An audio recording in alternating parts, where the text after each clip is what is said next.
বিসমিল্লাহির রহমানির রহিম। তাহলে আমাদের এগুলো শেষ হয়েছিল, তারপরে গাড়ি মুফিদের পুরোটাগুলো শেষ হয়েছিল এগুলো। এখান থেকে হবে। হ্যাঁ, পঞ্চম পাঠ থেকে হবে। চতুর্থ পাঠ তোমরা না, এই অংশটা হয় নাই, এই অংশটা হয়নি, এই অংশটা হয় নাই। এখান থেকেই শুরু হবে মোরাক্কাবের গাড়ি মুফিদ চতুর্থ পাঠ। হ্যাঁ চতুর্থ পাঠে, চতুর্থ পাঠ থেকে শুরু হবে। তো খেয়াল করে, চতুর্থ পাঠ হলো বাক্য গঠন প্রণালী। বাক্য গঠন করতে হবে কিভাবে, তার মধ্যে একমত। প্রথম প্রশ্ন হলো, মোরাক্কাবে গায়রে মুফিদ কি পূর্ণ বাক্য হতে পারে? প্রশ্ন, মোরাক্কাবে মুফিদ, মোরাক্কাবে গায়রে মুফিদ। কারণ মোরাক্কাবে মুফিদ আলোচনা তো, এর মধ্যে মোরাক্কাবে গায়রে মুফিদ যেটা আছে এটা কি আসলে পরিপূর্ণ বাক্য নাকি পরিপূর্ণ বাক্য নয়? তার ভিতরে প্রশ্ন করে জিজ্ঞাসা করা হয়েছে, মোরাক্কাবে গায়রে মুফিদ কি পূর্ণ বাক্য হতে পারে, মানে পরিপূর্ণ বাক্য কি না? উত্তর দেওয়া হয়েছে মোরাক্কাবে গায়রে মুফিদ যেটা পরিপূর্ণ বাক্য নয়, অপূর্ণ বাক্য। মোরাক্কাবে গায়রে মুফিদ সর্বদা বাক্যের অংশ হয়, কখনো পূর্ণ বাক্য হতে পারে না। কারণ গয়রে মুফিদ যেটা উপকারী নয়, উপকারী নয় বলতেই বোঝা যায় যেটা গয়রে মুফিদ, মানে অপূর্ণ বাক্য, পূর্ণ বাক্য নয়। এটা বলা হয়েছে মোরাক্কাবে গায়রে মুফিদ সর্বদা বাক্যের অংশ হয়, কখনো পূর্ণ বাক্য হতে পারে না। যেমন ওলা মুজাহিদিন কয়মুন, ওলা মুজাহিদিন কয়মুন, জায়েদের গোলাম দাঁড়ানো, জায়েদের গোলাম দাঁড়ানো। এরপরে ইংদি আহাদা আশরা দিরহামান, ইংদি আহাদা আশরা দিরহামান। ইংদি মানে আমার কাছে, ইংদি মানে কাছে, আর ইংদি আমার কাছে আছে। আহাদা আশরা দিরহামান, কয় দিরহাম? 10 দিরহাম, 11 দিরহাম। 11 দিরহাম। যা বা আলা বাক্য, যদিও দেখা যাচ্ছে এটা বাক্য হয়ে গেছে, পূর্ণ বাক্যের মতো দেখা যায়, কিন্তু এটা পরিপূর্ণ বাক্য নয়। মোরাক্কাবে গায়রে মুফিদ এটা পরিপূর্ণ বাক্য হতে পারে না, বরং বাক্যের একটা অংশ হয়েছে। গোলাম মুজাহিদিন কয়মুন, জায়েদের গোলাম দাঁড়ানো, এটা বাক্যের অংশ। এরপরে আগে পরে আরো বাক্য মিলবে, বাক্য হতে পারে এর আগে পরে। তো যাই হোক, এটা হলো মোরাক্কাবে গায়রে মুফিদ পূর্ণ বাক্য হতে পারে না, বরং এটা বাক্যের অংশ হয়, সেটা বোঝানো হয়েছে।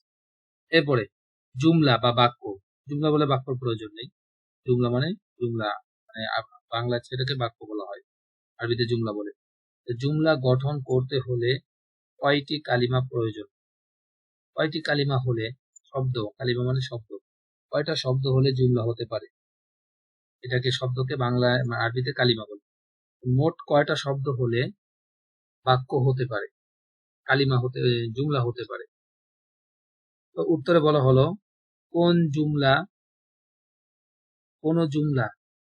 বা বাক্য, যেটাই বলেন, কোন জুমলা বা বাক্য দুটি কালিমার কম গঠিত হতে পারে না। অর্থাৎ একটা বাক্য হতে গেলে অন্ততপক্ষে দুইটা কালিমা থাকবে, দুইটা শব্দ লাগবে। দুইটা শব্দের নিচে কোনো জুমলা হতে পারে না। চাই তা লফজান হোক, লফজান বলতে প্রকাশ্যভাবে দেখা যাবে যেটা শব্দ, অথবা মানান হোক, লফজান হোক। একটা উদাহরণ দিয়েছে, যেমন লফজান মানে প্রকাশ্য, প্রকাশ্য মানে যেটা দেখা যায়, যেমন জাহিদুন কয়মুন, স্পষ্ট দেখতে পাচ্ছি শব্দ, এটাকে বলে লফজান। যদি লফজান হয় যেমন জাহিদুন কয়মুন, বা তাকদীরান হোক, তাকদীরান, অর্থাৎ অপ্রকাশ্যভাবে, যেটা মেনে নিতে হয়, বোঝা যায় না কিন্তু মেনে নিতে হয়। যেমন ইদরিব, ইদরিবের মধ্যে একটা জমির আছে, সেটা কি বলেন তো? আনতা ইদরিব, তুমি মারো। ইদরিব যদিও একটা শব্দ দেখা যাচ্ছে, কিন্তু এর মধ্যে আর একটা শব্দ লুকায়িত আছে, সেটা হলো আনতা। এর মধ্যে দেখেন, এর মধ্যে আনতা লুকায়িত আছে। দুটা শব্দ মিলে একটা শব্দ হয়েছে, যদিও আমরা দেখতেছি এখানে একটা শব্দ।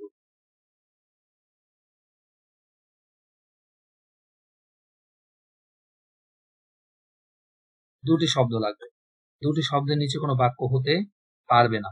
তো আরবিতে বাক্যকে বলা হয় জুমলা। এই যে জুমলা বা বাক্য গঠন করতে হলে কয়টি কালিমা প্রয়োজন প্রশ্ন করছে। কালিমা মানে শব্দ, আর জুমলা মানে বাক্য।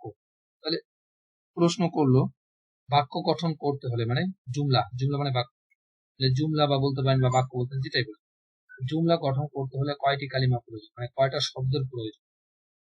উত্তর, কোন জুমলা বা বাক্য যে বলছে কোন জুমলা বা বাক্য দুটি কালিমার কমে গঠিত হতে পারে না। অর্থাৎ কোন জুমলা গঠন করতে হলে অন্ততপক্ষে দুটো শব্দ লাগবে। দুটো শব্দের নিচে কোনো বাক্য আপনি গঠন করতে পারবেন না। এখন এই বাক্য দুটা তাই লফজান হতে পারে, লফজান উচ্চারণটা কি বলছে বলেন তো? লফজান, প্রকাশ্য মানে লফজান। দেখা যাবে, যেমন প্রকাশ্য হোক, যেমন জাইদুন কায়িমুন দেখা যাচ্ছে, জাইদুন একটা কালিমা, কায়িমুন একটি কালিমা, দুইটা কালিমা মিলে একটা জুমলা হয়েছে বা বাক্য হয়েছে।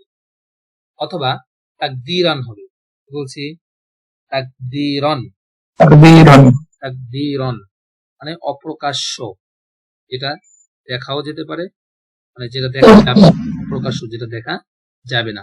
যেমন উদাহরণ দিয়েছি, ইদরিব, ইদরিব এর মধ্যে একটা আংতা আছে, কেমনে বুঝবো আংতা আছে? এখানে আমি বলছি তুমি করো, তুমি শব্দটা আমি নিয়ে আসছি এখানে, মানে তুমি মারো, ইদরিব তুমি মারো, স্বাভাবিক ইদরিব মানে মারো, এর মধ্যে তুমি শব্দটা আমি বললাম, তো তুমি শব্দটা এখানে লুকায়িত আছে। তাহলে ইদরিব এর মধ্যে আংতা জমির আছে, তাহলে এই ইদরিব এক শব্দ, এর মধ্যে লুকায়িত আছে আর একটা আংতা, কিন্তু আংতাটাকে দেখা যাচ্ছে না, মেনে নিতে হচ্ছে। এই মেনে নেওয়াটা দেখা যাচ্ছে না, লুকায়িত আছে, এটাকে বলা হয় যে তাকদীর। তাকদীর, তাকদীর যদি আরেকটু আমি বলতে ভালো হচ্ছে আর কি। কে আছে? রাখি দিচ্ছে? জি জি, হ্যাঁ রাখি দাও আছে। মাশাআল্লাহ। হ্যাঁ, কি অবস্থা আপনাদের ওখানে? আছি আলহামদুলিল্লাহ, আমার এখনো বাসা তো গেছে আর কি, বাড়িতে পানি গেছে।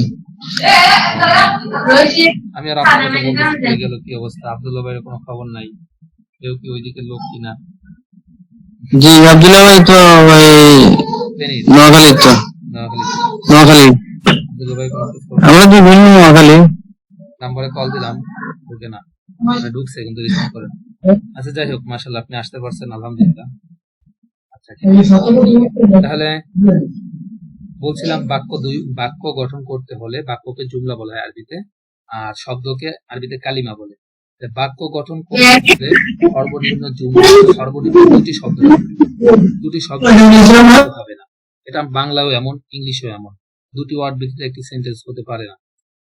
তাহলে দুটো শব্দ লাগবে, দুটো শব্দ। এখন এই দুটো শব্দ প্রকাশ্যে দেখাও যেতে পারে অথবা নাও দেখা যেতে পারে। প্রকাশ্যে যদি দেখা যায় সেটাকে বলা লফজান, লফজান হোক মানে যেটা স্পষ্ট দেখা যাচ্ছে, লফজান ভাবে হতে পারে। এই যে দেখেন, চাই তা লফজান হোক, যেমন জাইদুন কায়িমুন, এখানে জাইদুন এক শব্দ, কায়িমুন এক শব্দ, দুই শব্দ মিলে একটা বাক্য হয়েছে, এটাকে স্পষ্ট দেখতে পাচ্ছি, দেখতে যেহেতু পাচ্ছি এই জন্য একটা নাম দেওয়া হয়েছে লফজান।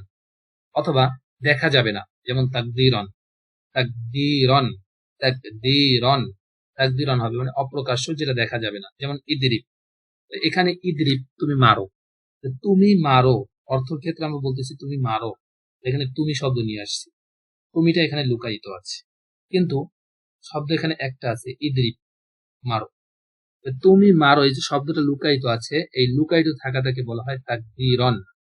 লুকায়িত থাকাকে কি বলে? তাকদীরন। শব্দের উচ্চারণটা কি বলছি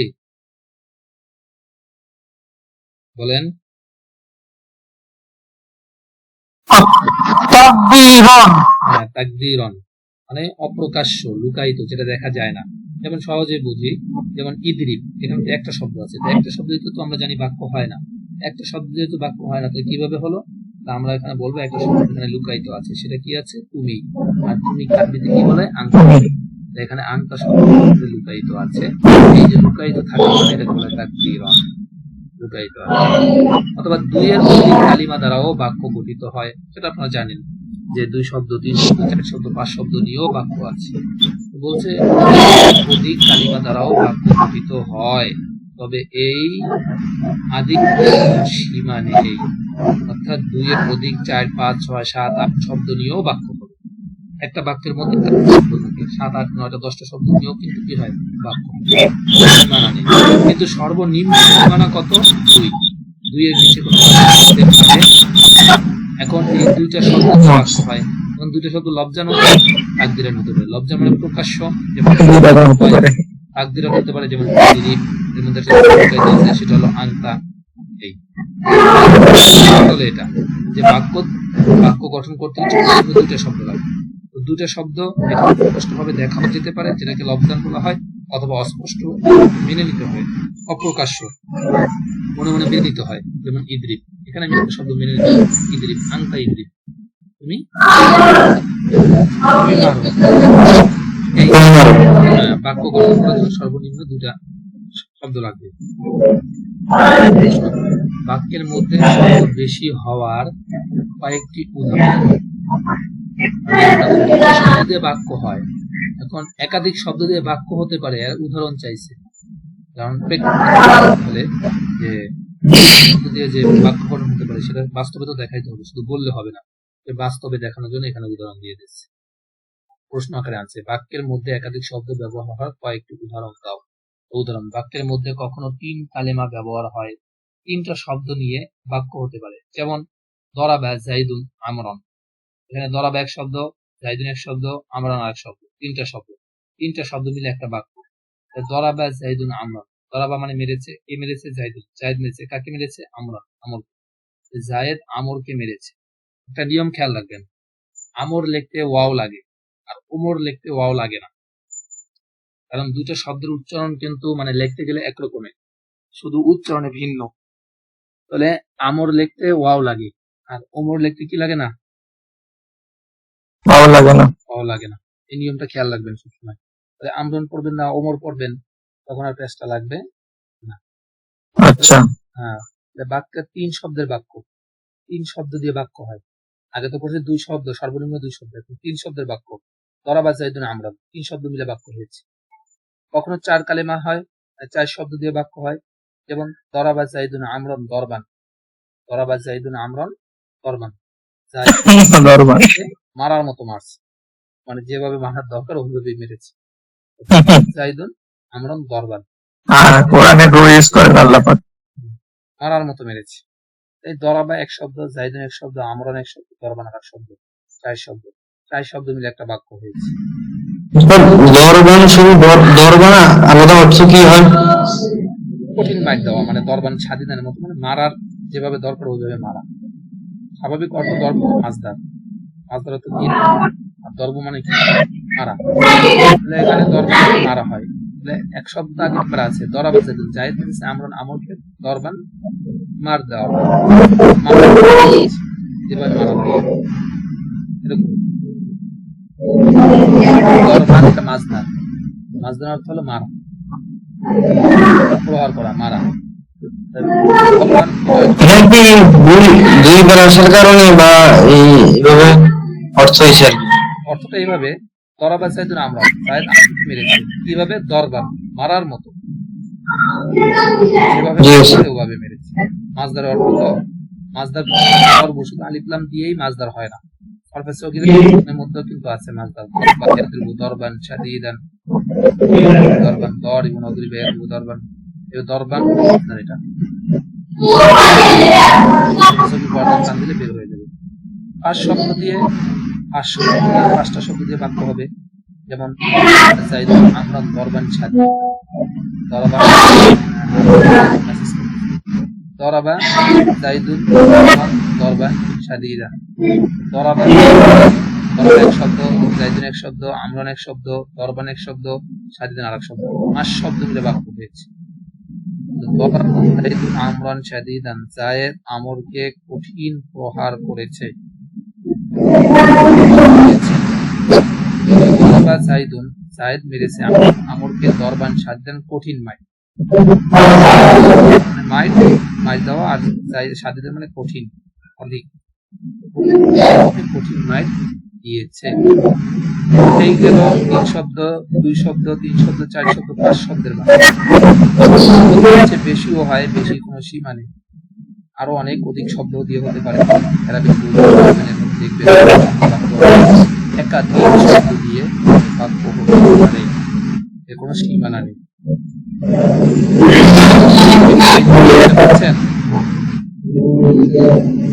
এতটুকু কি বুঝছেন? জি ওস্তাদ। জি ওস্তাদ। এরপরের বাক্যে চলে যাই। কি আছে? জুমলা বা বাক্যের মধ্যে শব্দের সংখ্যা বেশি হলে এটি কাজ করলে বাক্যের সঠিক অর্থ জানা যাবে। একাধিক অর্থ, মানে একাধিক শব্দ আছে। এখন এত অর্থ আপনি উঠাইতে পারতেছেন না, কিভাবে উঠাবেন? এত বড় বাক্য আমি কিভাবে বুঝবো? কত বড় একটা বাক্য, আমি অর্থ পেয়ে যাচ্ছি। সেক্ষেত্রে কি হিমশিম খেতে হবে, দ্রুত করে সুন্দর করে অর্থ বলছে। এইটা নিয়ে প্রশ্ন করছে।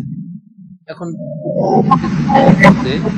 শব্দ যখন বেশি হয়ে যাবে তখন দেখতে ইসিম কোনটা। এক নম্বর কাজ দেখতে হবে ইসিম কোনটা, কোনটি হরফ, মানে যে বাক্যটি আছে সর্বপ্রথম এর মধ্যে কোনটা ইসিম, কোনটা ফেল, কোনটা হরফ, তা আগে নির্ণয় করতে হবে। ইসিম অর্থ, ফেলের অর্থ কি হয়, হরফ হলে কি হয়। এবার 2 নম্বর কাজ যেটা, মোড়াপ কোনটা, মবনি কোনটা, এটা খেয়াল রাখতে হবে। মোড়াপ এবং মবনি, মোড়াপ মবনি কাকে বলে সম্পর্কে সামনে আলোচনা আসতেছে। এরপরে আম, 3 নম্বর কাজ যেটা, মানে কোনটা যে কে কাজ করবে, মামুল কোনটা, কার মধ্যে কাজ করা হচ্ছে, তার মধ্যে জবর এবং জবর কে দিচ্ছে, এটা খেয়াল রাখতে হবে। 4 নম্বর কাজ, কালিমাগুলোর পরস্পরের মধ্যে সম্পর্ক কি, কি সম্পর্ক, মুজাফ মুজাফ ইলাইহি, সিফাত মৌসুফের সম্পর্ক, মুসনাদ মুসনাদের সম্পর্ক, এগুলো জানতে হবে। এগুলো জানা থাকলে তাহলে সহজে বুঝতে পারবেন। তাহলে এই 4টা কাজ মোট করতে পারলে তাহলে আপনার একাধিক শব্দ দিয়ে বাক্য থাকলে বুঝতে, অর্থ উঠাইতে সমস্যা হবে না। অর্থ উঠাতে সমস্যা হবে না। সর্বপ্রথম দেখতে হবে ইসিম নাকি ফেল নাকি হরফ, কোন শব্দটা ইসিম, কোন শব্দটা ফেল, কোন শব্দটা হরফ। এরপরে মোরাব কোনটা, মবনি কোনটা। তারপরে জবর জের হচ্ছে কার কারণে হচ্ছে, কার মধ্যে দেওয়া হচ্ছে, এটা খেয়াল রাখতে হবে। এরপরে এদের মধ্যে সম্পর্ক কি, তারকিবের দিক দিয়ে সম্পর্কগুলো কি, কোন প্রকারের তারকিব, এগুলো খেয়াল রাখতে হবে, তাহলেই সহজে বুঝে আসবে। এরপরে এই কাজগুলো করলে মুসনাদ এবং মুসনাদ ইলাইহি বের করা সহজ হয়ে যাবে এবং এর ফলে বাক্যের অর্থ সুস্পষ্ট, অর্থ সঠিকভাবে জানা যাবে। এই কাজগুলো করলে আপনার বোঝা যাবে কোনটা মুবতাদা, কোনটা খবর, কোনটা সিফাত, কোনটা মৌসুফ, তখন অর্থ হইতে ঝামেলা হবে না। বড় কি হলো?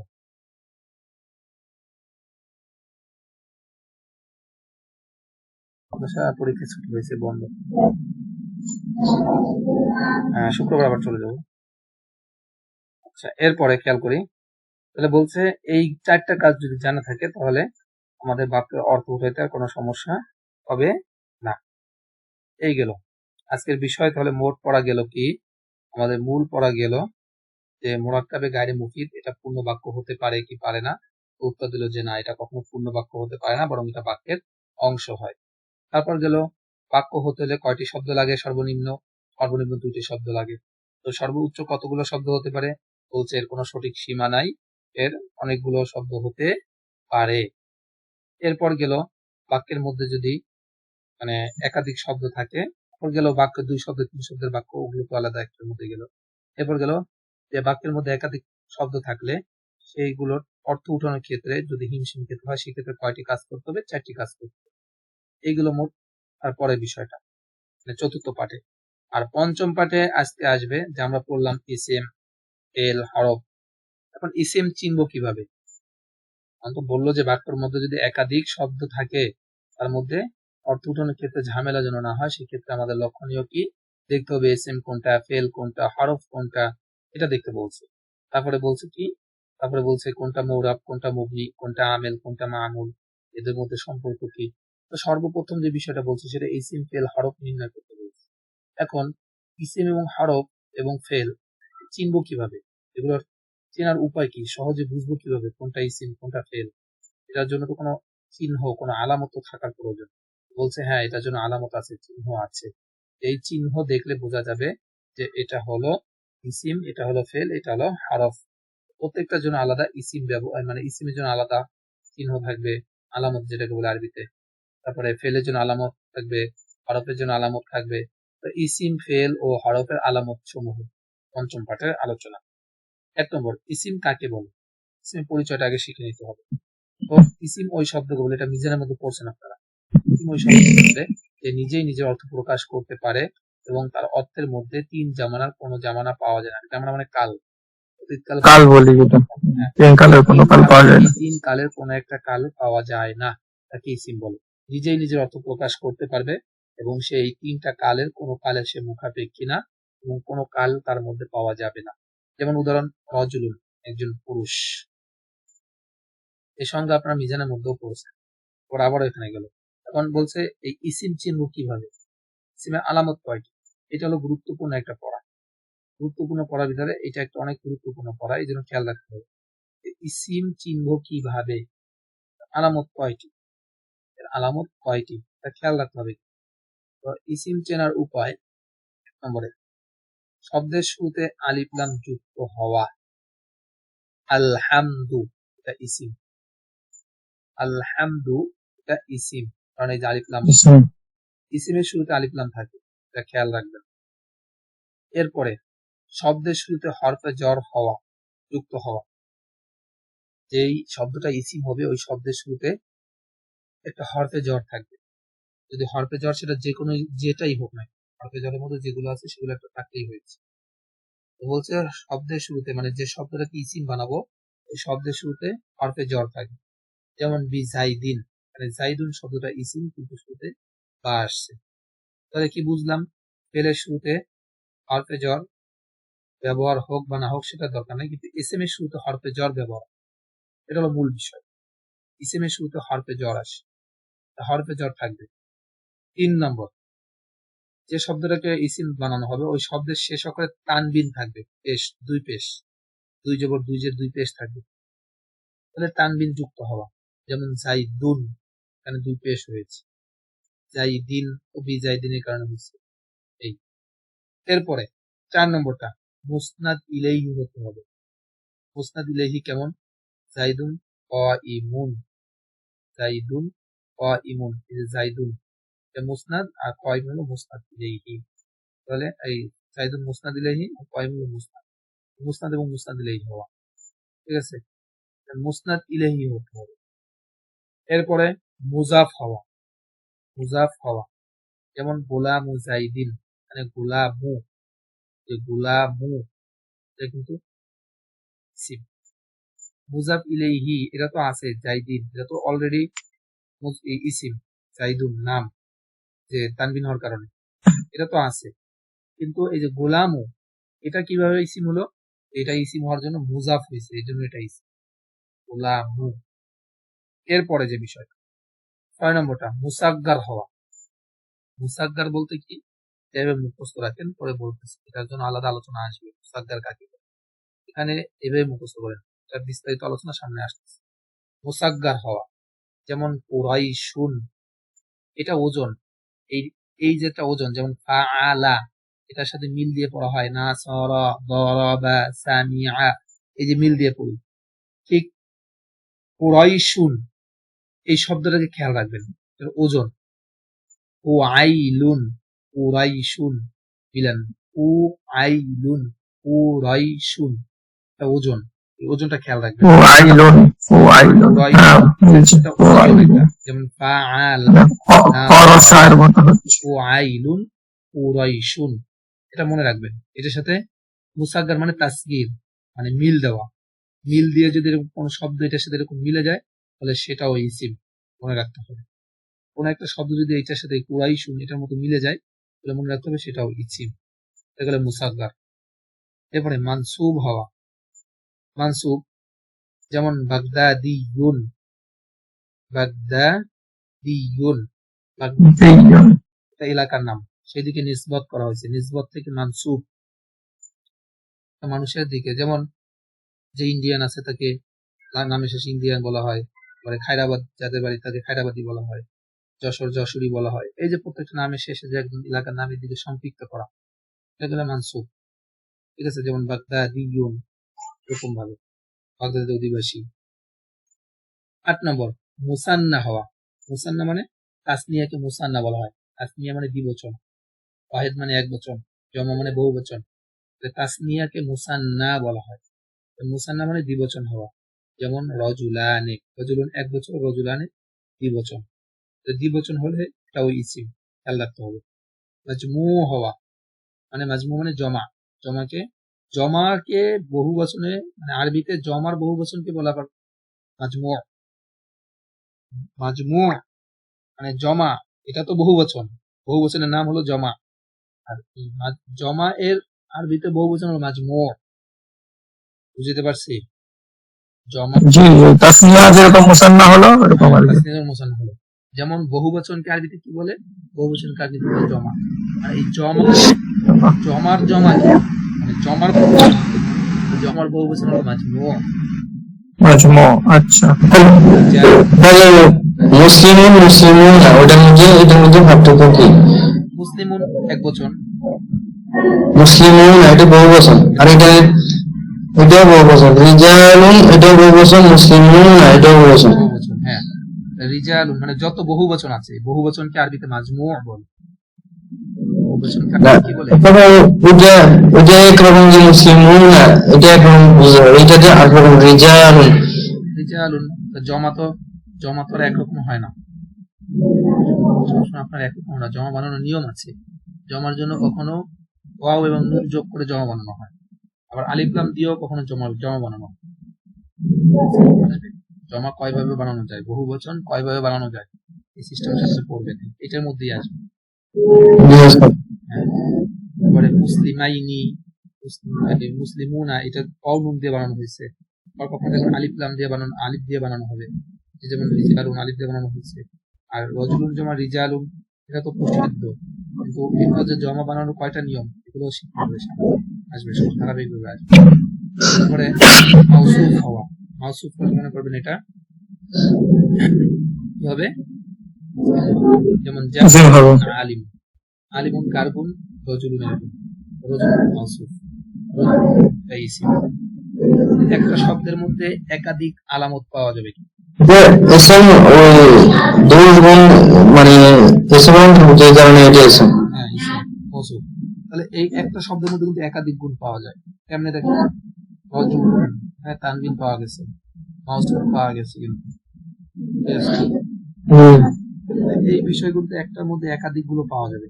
একটা ইসিমের যখন আপনাদেরকে ইসিম নির্ণয় করতে বলা হবে, তখন একটার মধ্যে কিন্তু একাধিক আলামত গুণ পাওয়া যাবে, এই বিষয়টা খেয়াল রাখবেন।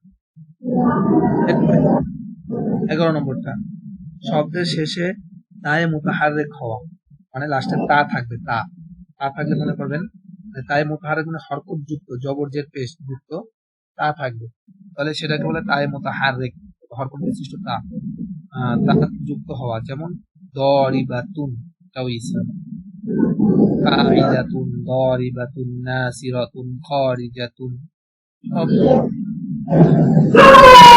11টা আলামত, বেশি হয়ে যাবে পড়া। প্রশ্ন আছে, ধরুন মাউসুফ ইসিম হতে পারে, তাহলে সিফাত তার মানে ইসিম না হতে পারে, যদি কোনো কিছু সিফাত হয় সেটাকে আমরা ইসিম, তাহলে তো এইখানে কোনো একটা নিয়ম দিয়ে তো আমরা তাকে বলতে পারছি না। একদম সব সিফাতই যে ইসিম হবে এমনটা বলা যাবে না, বলা যাবে না।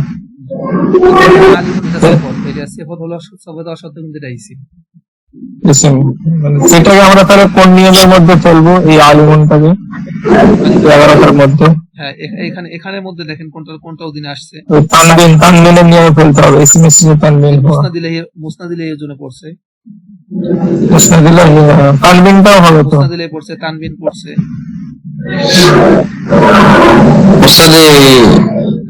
এই ইসলামের যে আলামত গুলা, আমরা যদি এটা উদাহরণস্বরূপ আমাদেরকে জিজ্ঞেস করেন বা আমরা বলি, এটা বললে মানে এটা বুঝা, মানে পুরোপুরি বুঝে আসে। এটা এখন প্র্যাকটিস আপনাদেরকে নিয়ে, যত বেশি প্র্যাকটিস করা হবে তত এখন এটা আপনাদের বেশি ইসের মধ্যে আসবে। আমরা নিজে করলে ওরকম ফায়দা খুব একটা কম হয়। এটা কোরআন শরীফ থেকে প্র্যাকটিস করতে হবে, এটা প্র্যাকটিসের জন্য আলাদা একটা দেওয়া থাকবে, সহজেই পাবেন। এটা তো এখানে থাকার কথা, অধ্যায় শেষে, প্রত্যেক অধ্যায় শেষে দেয় না। হ্যাঁ হ্যাঁ এই তো। এখানে আছে, এটা আসবে ধারাবাহিকভাবে ধীরে স্থির ভাবে আসবে, চিন্তা করেন না, এগুলো সব আসবে। এবং এটার বই আছে আমার কাছে একটা, দেখি ইসিম এবং ফেলের, ইসিমের আলামত করার, চর্চা করার, ফেলের, এগুলো একটা বই আছে। আমি মাদ্রাসায় যাই, মাদ্রাসায় গিয়ে ইনশাআল্লাহ এটা নিয়ে আমার সাথে একদিন একটা ছবি তুলে পাঠায়, ওটা নিয়ে আমরা বেশি তার ভিতরে আপনি চেষ্টা করবেন। তারপর আপনারা চেষ্টা করবেন কোরআন শরীফ যখন পড়বেন তখন এই অংশটাকে সামনে রাখবেন, বইটা খুলে, এবং কোরআন শরীফ থেকে একা একা বের করার চেষ্টা করবেন। এবং একটার মধ্যে একাধিক পাওয়া গেলে সেটাও খেয়াল করবেন, যেটার মধ্যে কি কি আছে, কি আছে। যেমন আলহামদুলিল্লাহ এর মধ্যে আলিফ লাম আছে, এর মধ্যে আরো কোনগুলো পাওয়া যায় কিনা দেখেন, যায় না। তারপরে জাইদিনের মধ্যে কি কি পাওয়া যায়, তানবিনের মধ্যে বা পাওয়া যায়, এগুলোর কারণে পারতে যাওয়া পাওয়া যায়, এগুলোর কারণে হয়েছে, একটার মধ্যে একাধিক বিষয় পাওয়া যাবে, এগুলো একটু খেয়াল করতে হবে, বিশেষ করে কোরআন শরীফ তেলাওয়াত করার সময়। মাদ্রাসায় গিয়ে আমাদের কাছে একটা বই আছে মুফতি ইজাজ সাহেবের, ওই বইটার মধ্যে এগুলো প্র্যাকটিস করা আছে অনেকগুলো, আপনাদেরকে দিয়ে ওখান থেকে কিছু শব্দ যদি প্র্যাকটিস করেন তাহলে আপনারা পারবেন। আর তাছাড়া আমাদের সামনে আরো আসতে ওখানেও পেয়ে যাবেন ইনশাআল্লাহ। আজকে আপনাদের কাজ হলো 11টাকে মুখস্থ করা, প্র্যাকটিক্যালের ব্যবহারের মধ্যে আনা, তাহলে ইনশাআল্লাহ আপনাদের সহজ হয়ে যাবে। আজকে এতটুকু হলো ইসিম কাকে বলে, ইসিম আলামত, এবং এগুলোকে প্র্যাকটিক্যালের মধ্যে ব্যবহার করবেন বা বোঝার চেষ্টা করবেন, ইনশাআল্লাহ সহজ হয়ে যাবে। কি পড়া যেতে পারে? রওজাতুল আদব ফেল মুনফাসিল, ফাইলের ওই জমির যা ফেলের থেকে পৃথক ভাবে ব্যবহৃত হয়। বাকিরা বলে নাই, আকিব ভাই বলেন না। জমির মারফি মুনফাসিল কাকে বলে, আকিব ভাই বলেন।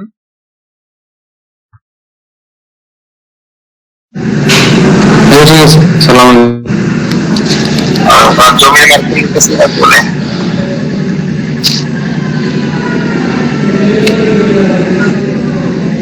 জমির মারফি মুনফাসিল কাকে বলে?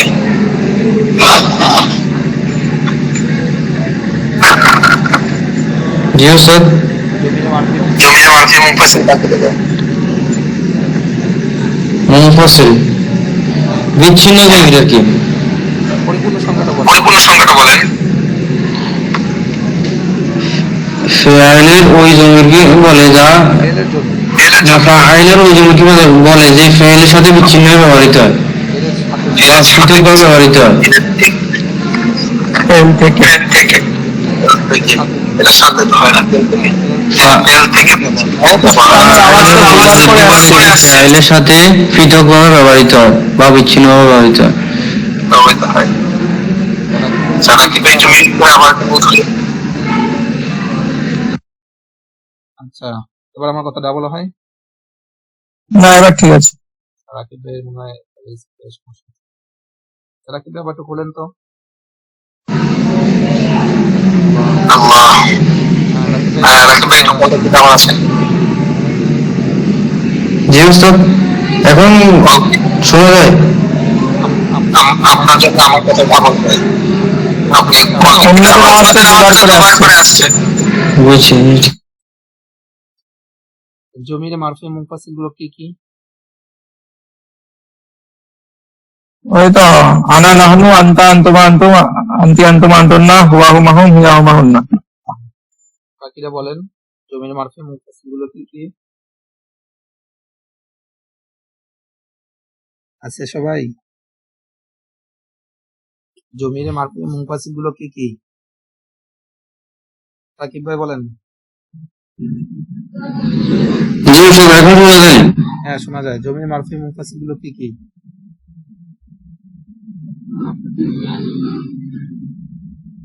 লি, লানা, লাকা, লাকুমা। এগুলো তো জমির মাজরুরে মুত্তাসিল। আমি বলছি জমির মারফি মুনফাসিল গুলো কি কি? মুনফাসিল পৃথক করে ব্যবহার হয় যেগুলো।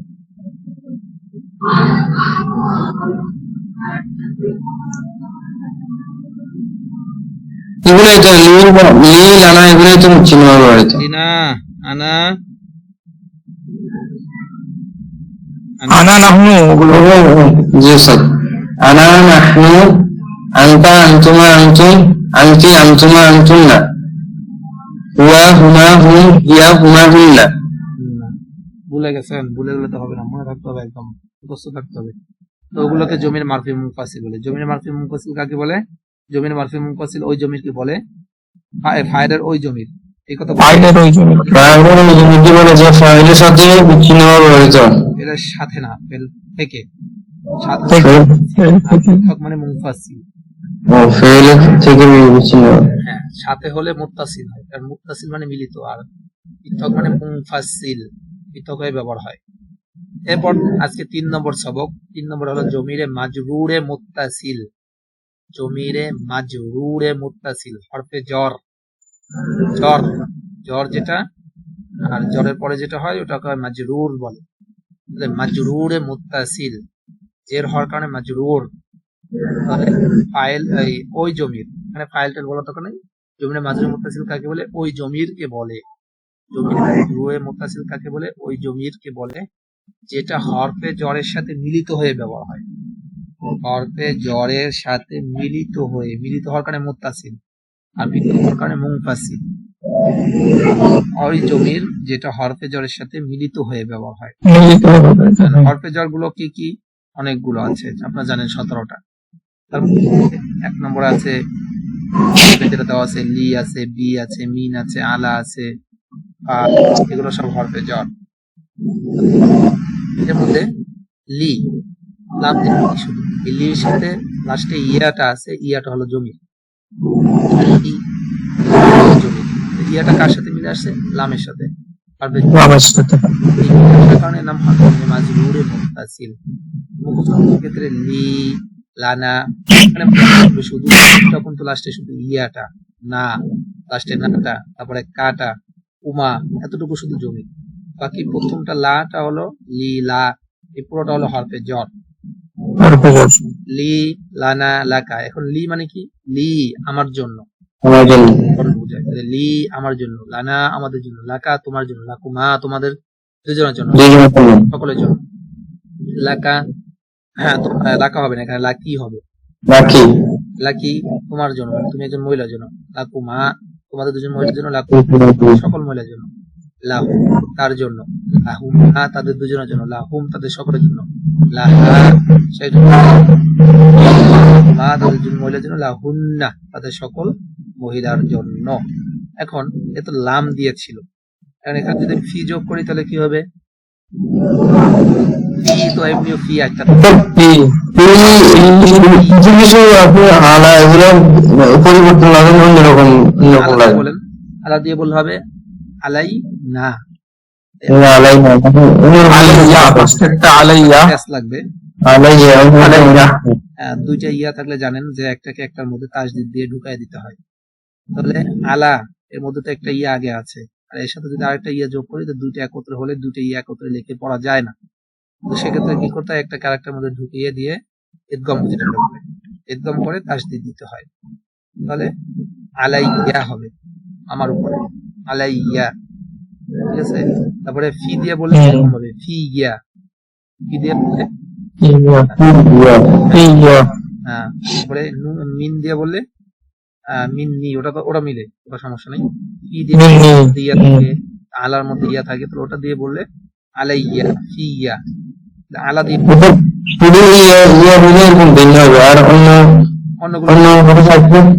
যেমন মিন দিয়ে বললে মিনের ভিতরে তো ইয়া নাই, তাহলে মিনের নুনের সাথে যায়, তখন হবে মিন। হ্যাঁ, আমি বলেছি যে ওই শুধু ইয়ে আসলে এরকম ভিন্ন হবে নাকি অন্য শব্দ আসলে ডাবল আসলে, অন্য শব্দ ডাবল আসলে যে হরফে জ্বর লিখতে লাস্টে ইয়া থাকে, ওই তো ইয়া আর একটা ইয়া যোগ করতে গেলে এরকম হয় না, তখন দুইটাকে একত্রে করে একটা তাসদিদ দিয়ে পড়ো। বুঝছি না, যেমন কি ওই অন্য কোনো শব্দ যদি ডাবল আসে তাহলে ওইটা কি ওরকম হবে? মানে যদি ইয়া থাকে যে শব্দের শেষে হরফে জ্বর, না ইয়া না অন্য যদি অন্য কোনো শব্দ থাকে ডাবল, অন্য শব্দ কি নিবেন? এখানে তো আপনার হরফে জ্বরের সাথে মিলাতে হবে, অন্য কোনো শব্দের সাথে মিলাতে পারবেন না। জি স্যার, এখানে তো আপনি হরফে জ্বর নিয়ে পড়তেছেন। জমিনে মাজরুরের মুত্তাসিল কাকে বলে? ওই জমি যেটা হরফে জ্বরের সাথে মিলিত হয়ে ব্যবহার হয়। হরফে জ্বর ছাড়া অন্য কোনো সাথে নিতে পারবেন না। হরফে জর যেগুলো আছে এগুলোর সাথে নিতে হবে। যেমন বি দিয়ে বললে বিয়া, মানে বি, বিনা, বি। আলা দিয়ে বলে আলাইয়া, কারণ দুইটা আলার শেষে ইয়া আছে, এরকম হবে। মিন দিয়ে তো আবার নুনের শেষে ইয়া যোগ হয়, মিন্নি, তখন আর সমস্যা হয় না। সমস্যাটা হচ্ছে যে হরফে জরের শেষে ইয়া আছে অলরেডি, যেমন আল ইয়া লাগে, ইয়া যোগ করতে গেলে হয় না। তখন কি করব? তখন আপনাকে এখানে আর একটা হরফে জর আলাইয়া, একটাকে আরেকটার মধ্যে ঢুকে তাসদীদ করে দিতে হবে। তাহলে আলা দিয়ে বলি আলাইয়া, আলাইনা, আলাইকা, আলাইকুমা, আলাইকুম, আলাইকি, আলাইকুমা, আলাইকুন্না, আলাইহু, আলাইহু হবে না, এখানে আলাইহি হবে, আলাই, আলাইহিমা, আলাইহিম, আলাইহা, আলাইহিমা, আলাইহুন, আলাইহিন্না। বুঝছেন? মিন দিয়া বললে হ্যাঁ, এই আলাইহা, এটা এই গর্দনটা পড়তে হবে, বেশি বেশি পড়তে হবে, নাহলে প্র্যাকটিক্যালি আপনার নাম। এরপরে দেখেন ফি দিয়ে বলেন ফিয়া, ফিনা, ফিয়া, ফিয়া, ফিকুম, ফিকা, ফিহি, ফিহিমা, ফিহা, ফিহিমা, ফিহিন্না, এভাবে। এরপরে বি দিয়ে বলেন বি, বিনা, বিকা, বিকুমা, বিকুম, বিকি, বিকুমা, বিকুমনা, বিহি, বিহিমা, বিহিম, বিহা, বিহিমা, বিহিন্না, এরকম ভাবে হবে।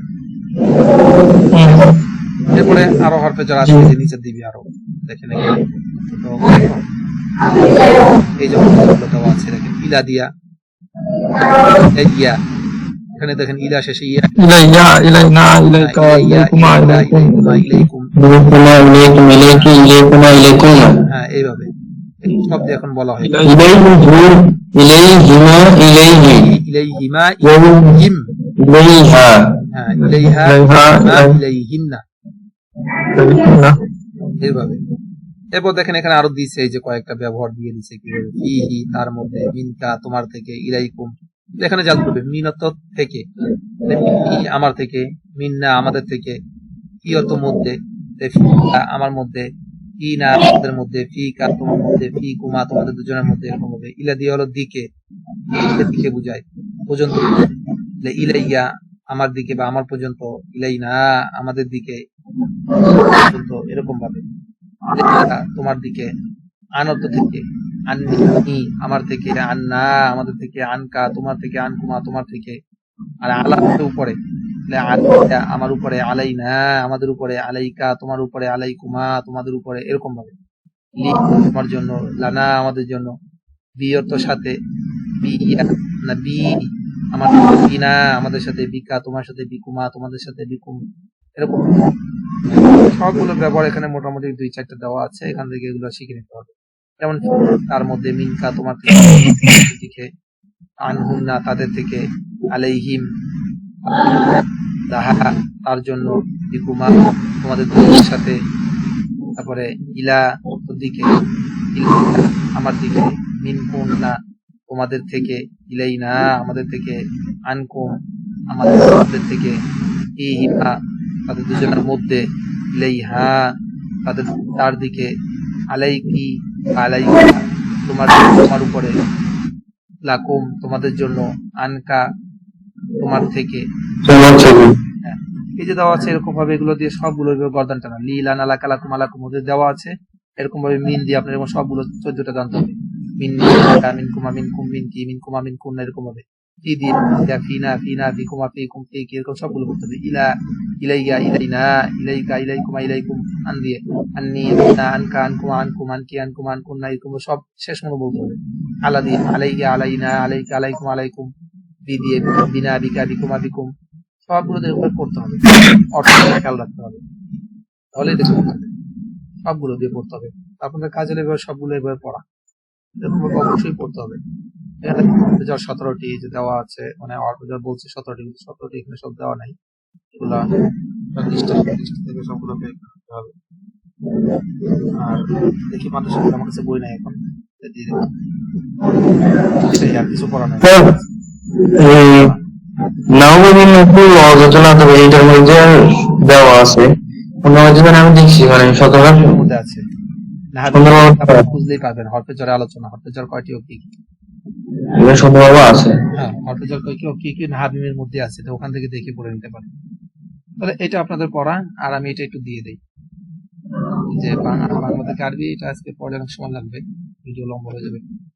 আচ্ছা ঠিক আছে, তাহলে আজকে এই পর্যন্ত থাকুক, অলরেডি 10:15 বেজে গেছে।